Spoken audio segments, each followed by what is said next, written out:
The words of Jesus in the opening lines of this gospel should hit us with all the force of an ironing board squarely in the face.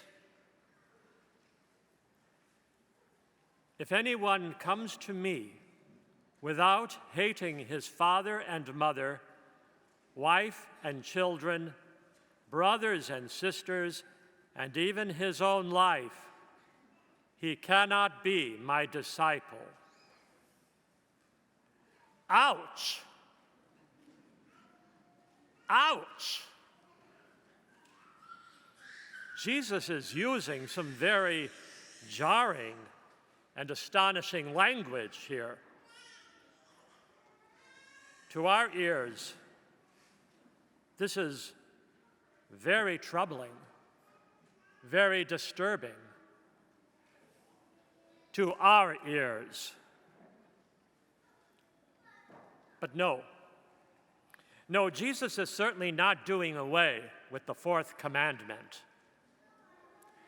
And he is not urging us to emotional or psychological hatred of people. He's not urging us to emotional or psychological hatred of our own family members. The scripture scholars call it hyperbolic language. Jesus is speaking in a hyperbole, a figurative way, an exaggerated way, using the most arresting and challenging language at his command to make a very important and serious point. The scholars continue to tell us that in biblical language, to hate can sometimes mean to love less. And such is the case here. St. Matthew, in his gospel, records Jesus as saying, "Anyone who loves his father or mother more than me is not worthy of me. Anyone who loves his son or daughter more than me is not worthy of me."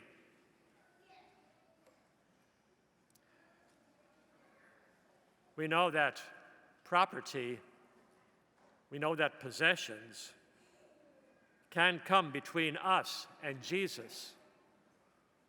And we're always on the watch. We're always on the lookout for that. But so can family ties. Christ is the center of all Christian life.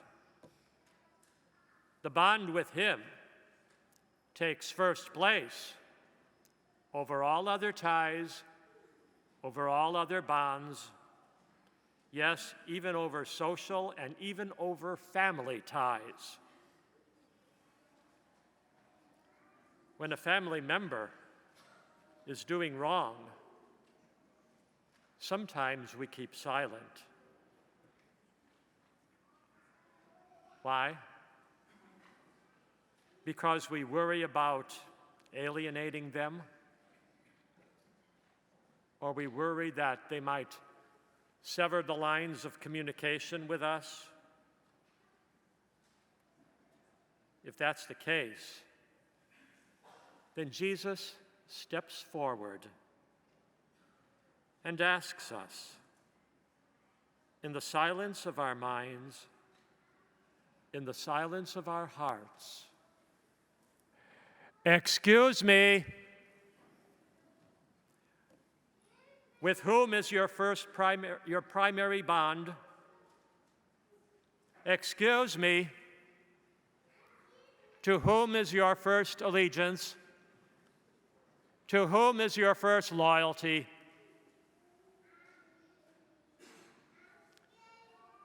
That primary bond, that loyalty, that allegiance requires that we speak firmly when a son or daughter, a brother or sister, and yes, sometimes even a mom or dad, begins to stray and misbehaves. Today, we remind ourselves that admonishing the sinner and instructing the uninformed are the first and second spiritual works of mercy. Anyone who loves father or mother, son or daughter, more than me, is not worthy of me.